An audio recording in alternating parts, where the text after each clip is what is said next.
the Madman! Welcome to another Rise of Shadows card review, as we've had a little bit of silence since the big initial reveal. First of all is Swamp Queen Hagatha, 7 mana 5/5 Shaman. Battle Cry, add a 5/5 horror to your hand, teach it 2 Shaman spells. When you teach this horror 2 Shaman spells, first you pick a spell from Shaman, and then you pick another spell from Shaman. And when you play the horror, it's going to cast that spell on a target that you choose, and then the second spell is guaranteed to be non-targeted. Note that this does not mean that the first pick is going to be targeted and the second pick is going to be non-targeted. You can get non-targeted in the first one as well, but you will only get one targeted. That's because in Hearthstone there are no cards that target 2 things. So some people look at this card and they're like, wow, 7 mana, 5/5, do nothing. Well, you know what?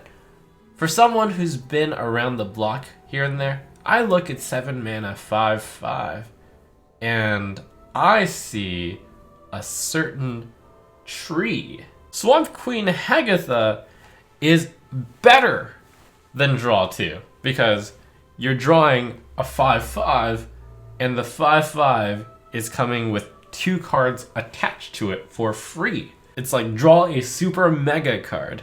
And even cooler, Swamp Queen Hagatha's Battle Cry works with Shudderwock. So when you play your Shudderwock, you're going to add a 5/5 horror to your hand and teach it 2 random Shaman spells. But wait, that's not all. If you've played the horror, your Shudderwock will also play the Battle Cry of the horror and cast those 2 random Shaman spells, thus perhaps encouraging you to pick the spells that aren't targeted, so that the target is not random and you just pick generally beneficial things. The Year of the Mammoth cards are going away, and the meta is going to no longer have infinite value cards. Not as many, and not as many combo wins either. So welcome to the era of value yet again.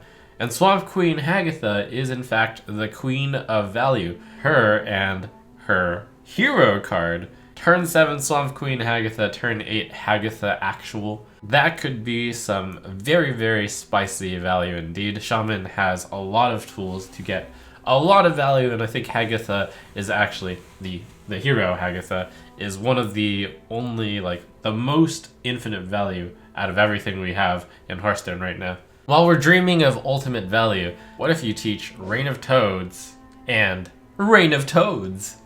Then that is so much value on your horror. Casual 17/29 for 5 mana. And yes, you get overloaded. With the board clear provided by Hagatha's scheme, and the value provided by Swamp Queen Hagatha, and the near infinite value provided by Hagatha the hero, I think that these Hagathas will be quite a merry trio. And here we have Togwaggle's Scheme, a 1 mana rogue spell. Choose a minion, shuffle 1 copy of it into your deck. Upgrades each turn, meaning that each turn that you hold it, the number increases from 1 to 2 to 3 to 4 to as many as you hold for as many turns. Could be 10. But the question is, can this 1 mana do nothing card actually be useful?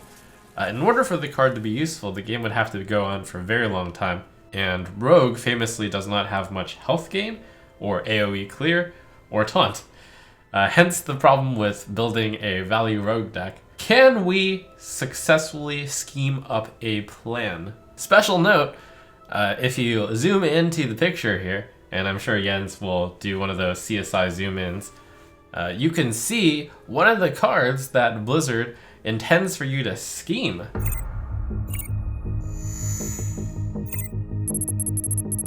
That's right, it's Pogo Hopper! I'm going to go ahead and state early on, to save you some dust, that sounds like a terrible deck.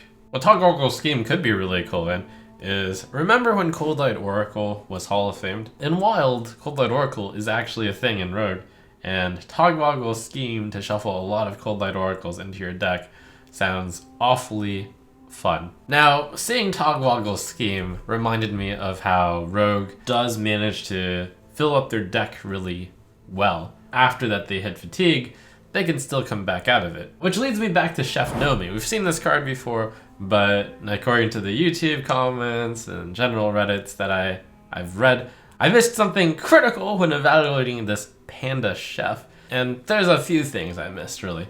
So first of all, I was aware of Myra's Unstable Element into Chef Nomi, but I was like, how is that ever good? Why don't you just use Mecha'thun?